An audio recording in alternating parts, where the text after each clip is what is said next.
신명기 28장 15절에서 35절 말씀.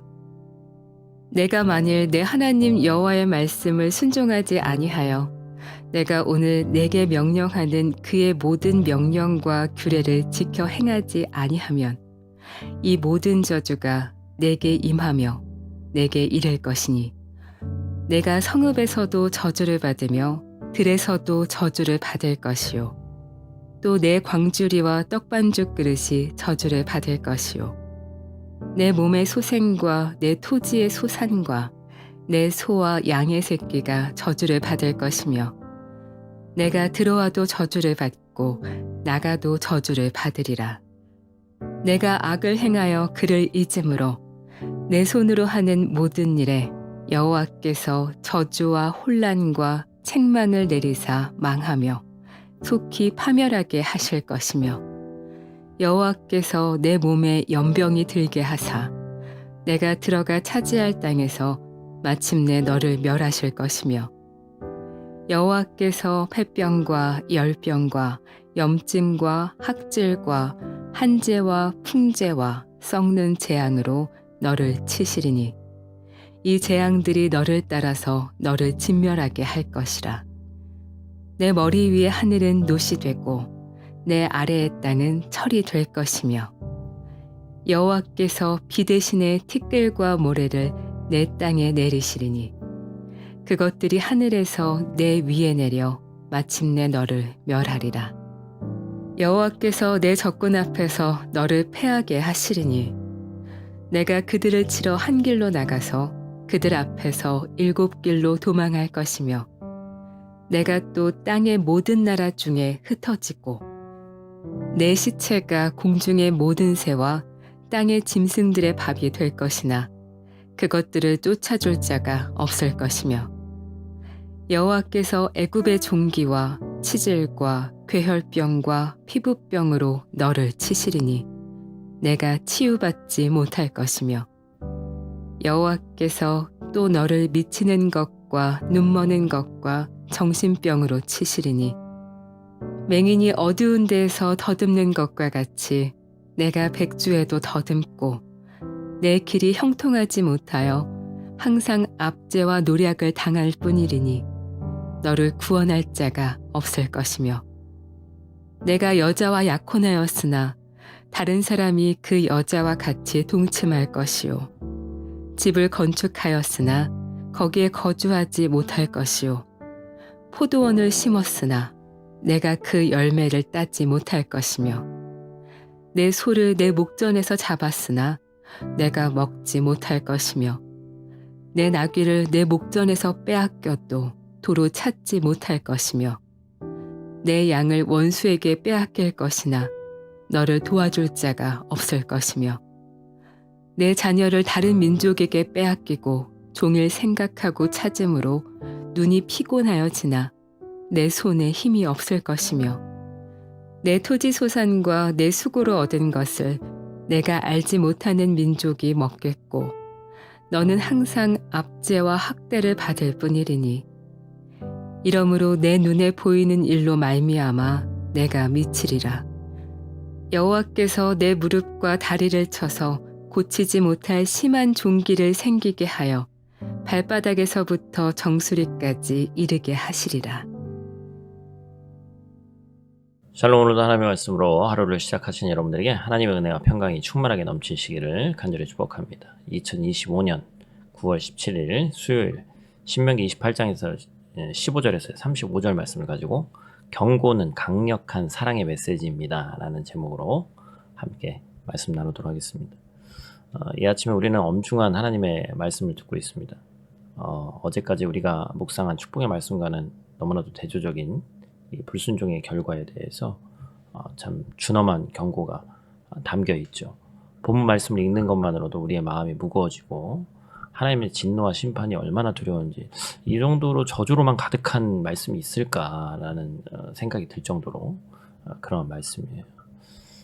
한 아이가 호기심에 가득한 눈망울로 한겨울 뜨겁게 달궈진 난로를 향해서 손을 뻗고 있습니다. 그때 부모가 아이를 향해서 소리를 치겠죠? 절대로 난로에 손대지 마라.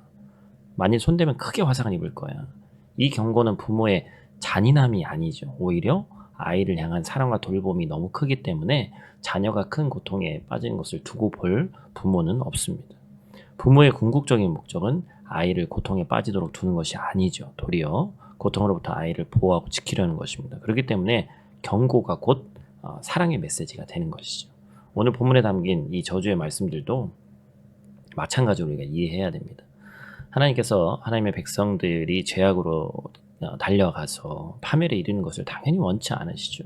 그러하기 때문에 미리 비참한 결과를 보여주고 강력히 경고하는 겁니다. 이 내용은 우리 어린 아이들도 다 이해를 하더라고요. 어제 이제 저희는 밤에 되도록이면 그 다음 날 아침에 해야 될 이 본문을 한번 쭉 읽는데 아이들하고 딱 읽으니까 이런 뭐 다 이해하지 못해도 무서운 말씀이잖아요. 그래가지고 애들에게 이게 진짜 하나님이 그렇게 하고 싶어서 그러신 거야? 아니면 경고야? 그랬더니 경고라는 걸 아이들도 정확히 알고 있더라고요. 그죠?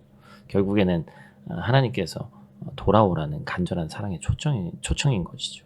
경고 속에서 우리는 분명히 하나님의 깊은 사랑을 발견할 수 있다는 것입니다. 오늘 본 말씀을 가지고 첫 번째로 이렇게 기억할 것은 불순종은 삶의 모든 영역에 저주를 가져온다는 것입니다. 15절 말씀 우리 한번 같이 읽겠습니다.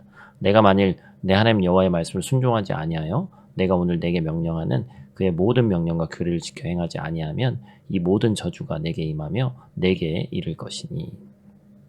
오늘 본문은 이와 같은 준엄한 하나님의 경고로 시작되고 있어요. 이어지는 내용들이 어제 우리가 묵상했던 축복의 내용과 정확히 대칭을 이루고 있습니다. 특히 20절에 보면 내 손으로 하는 모든 일에 여호와께서 저주와 혼란과 책망을 내리사, 여기서 이 저주는 하나님의 직접적인 개입을 통해서 삶이 파괴되는 걸 얘기를 하는 겁니다. 정신적 혼란, 삶의 질서가 무너지는 걸 얘기하는 거예요. 책망은 꾸짖음인데 모든 불행의 배후에 하나님의 준엄한 경고가 있다는 것을 보여주는 겁니다. 이런 구절들은 단순히 어떤 불순종이 복을 받지 못하는 일이다, 이것을 그런 것이 아님을 분명히 얘기하는 것이죠. 그것은 하나님이 직접 그 삶에 개입하셔서 질서와 평화를 빼앗으시겠다고 말씀하시는 겁니다. 그렇기 때문에 불순종은 우연히 찾아오는 불행이 아니라 하나님과의 관계가 단절됐을 때 발생하는 필연적인 결과예요. 마치 식물에 물과 햇빛을 주지 않으면 시들어 죽는 것처럼 하나님과 거리가 멀어지면 그것은 풍요와 질서를 잃어버리고 황폐해질 수밖에 없다는 것입니다. 오늘 우리의 삶이 어떤지 돌아봐야죠. 우리의 삶에서 끊임없이 꼬이는 문제들이 있습니다. 노력해도 채워지지 않는 공허함이 있어요. 원인을 알 수 없는 관계의 파괴와 어려움들을 경험하게 됩니다. 물론 모든 어려움이 불순종의 직접적인 결과라고 말할 수는 없습니다. 그러나 오늘 말씀은 우리 삶의 문제가 혹시 하나님의 말씀에서 벗어난 결과 때문은 아닌지 우리의 삶을 한번 돌아보라는 거예요. 하나님이 보시기에 불순종한 삶은 스스로 재앙과 혼란의 문을 여는 것과도 같습니다. 저 여러분이 오늘 말씀을 통해서 다시 한번 우리의 삶들을 한번 점검해보고 돌이켜야 할 부분이 있다면 회개하며 주님께로 나아가기를 간절히 축복합니다. 두 번째로 기억할 것은 불순종은 삶을 피폐하게 만들고 결국 파멸로 이끈다라는 것입니다. 불순종이 불러오는 구체적인 결과들을 우리 앞에서 읽은 말씀 21절, 22절, 23절, 24절 또 보면 연병과 질병, 가뭄 엄청나게 오죠. 25절은 또 뭐라고 쓰여 있어요? 여호와께서 내 적군 앞에서 너를 패하게 하시니 내가 그들을 치러 한 길로 가서 그들 앞에서 7길로 도망갈 것이며 내가 또 땅의 모든 나라 중에 흩어지고. 보면 이 대적 앞에서 패배하게 될 거라는 거예요. 결국 그들의 시체가 새와 짐승의 밥이 될 거라고 이 하나님의 백성들에게 경고하고 있습니다. 질병, 가뭄, 전쟁은 고대 사회에서 가장 치명적인 재앙이죠. 이러한 말씀들은 하나님을 떠난 삶이 얼마나 취약하고 무력해지는지를 보여줍니다. 그들이 의지했던 땅과 가축, 군사력이 모두 무용지물이 될 것이라는 말씀이죠. 이 모든 일들의 근원이 하나님을 떠난 것이다 라는 거예요. 마치 전원 코드가 뽑힌 가전제품처럼 하나님과의 연결이 끊어지면 아무리 좋은 기능과 성능을 가진 인생이라도 그 본래의 기능을 상실하게 된다라는 것입니다. 여러분 GPS 있잖아요. 이 최첨단 GPS 기술력이 있는데 굳이 그걸 끄고서 내 생각과 내 경험대로 가겠다 이런 사람들이 있습니다. 여러분 결국에는 크게 어긋나고 잘못 가서 그때서야 그것을 끄는 것이 실수였다는 걸 깨닫는 거예요. 세상의 모든 문제의 해답을 노력과 열심, 우리의 능력에서 찾으라고 얘기를 합니다. 그게 세상의 이야기죠. 그러나 성경은 우리 삶의 진정한 동력이 하나님께로부터 온다고 분명히 얘기하고 있는 거예요. 내가 지금 누구를 의지하고 있냐, 누구에게 연결되어 있냐, 너무나도 중요한 질문이죠. 오늘 이 아침 다시금 하나님을 내 삶의 원동력으로 붙들고 하나님만을 의지하기를 간절히 축복합니다. 오늘 본문은 하나님을 떠난 영혼이 겪어대는 불안한 혼돈을 상징적으로 보여주는 거예요. 말씀에서 벗어난 삶은 방향 감각을 잃어버리게 되죠. 심리적으로 황폐해져서 결국 파멸에 이르게 된다는 거예요. 마치 나침반을 잃은 배가 폭풍 속에서 표류하는 것처럼 하나님을 잃은 인생은 끝없는 절망과 혼란에 빠질 수밖에 없습니다. 오늘 저와 여러분이 어떤지 한번 말씀을 통해 돌아보길 바라요. 혹시 불안과 두려움, 극심한 무기력에 시달리고 있지는 않습니까? 세상은 이러한 문제들을 단순히 심리적인 질병으로 치부할 수 있습니다. 옛날에는 이 심리적 병도 잘 몰랐는데 요즘 뭐 병도 엄청 많아요, 그죠? 그런데 성경적으로는 신앙적으로는 그 근본의 원인이 하나님과의 단절에서 올 수 있다는 점을 분명히 경고하고 있습니다. 바꿔서 얘기하면 우리 영혼의 불안함과 이 두려움은 오직 하나님과의 친밀한 관계가 회복될 때 분명히 치유될 수 있다는 거예요. 오늘 우리는 축복 이후에 이어지는 저주의 말씀을 함께 나눴습니다.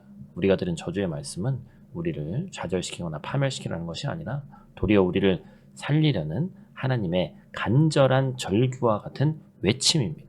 뭐 조용하게 말씀하시는 게 아니에요, 그죠? 마치 부모가 자녀에게 뜨거운 난로의 위험을 경고하듯이 강력하게 말씀하시는 거예요. 오늘 이 아침 우리 삶에 여전히 남아있는 불순종의 흔적들을 회개하며 돌이키는 저와 여러분들 되시기를 축복합니다. 저와 여러분이 경고 속에 담겨있는 하나님의 사랑을 깨닫고 다시 말씀의 자리로 또 하나님의 품 안으로 돌아갈 수 있기를 축복합니다. 그리할 때 우리는 저주가 아닌 축복의 길을 걸으며 오늘도 하나님과 동행하는 하루 될 줄로 믿습니다.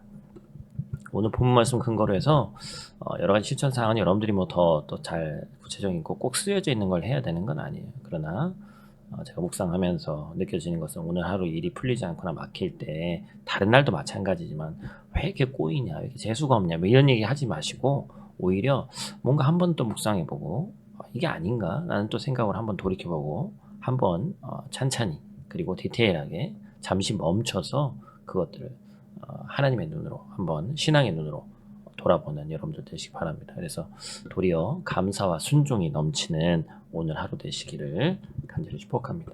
우리 다 같이 있는 자리에서 함께 기도하고 마치도록 하겠습니다.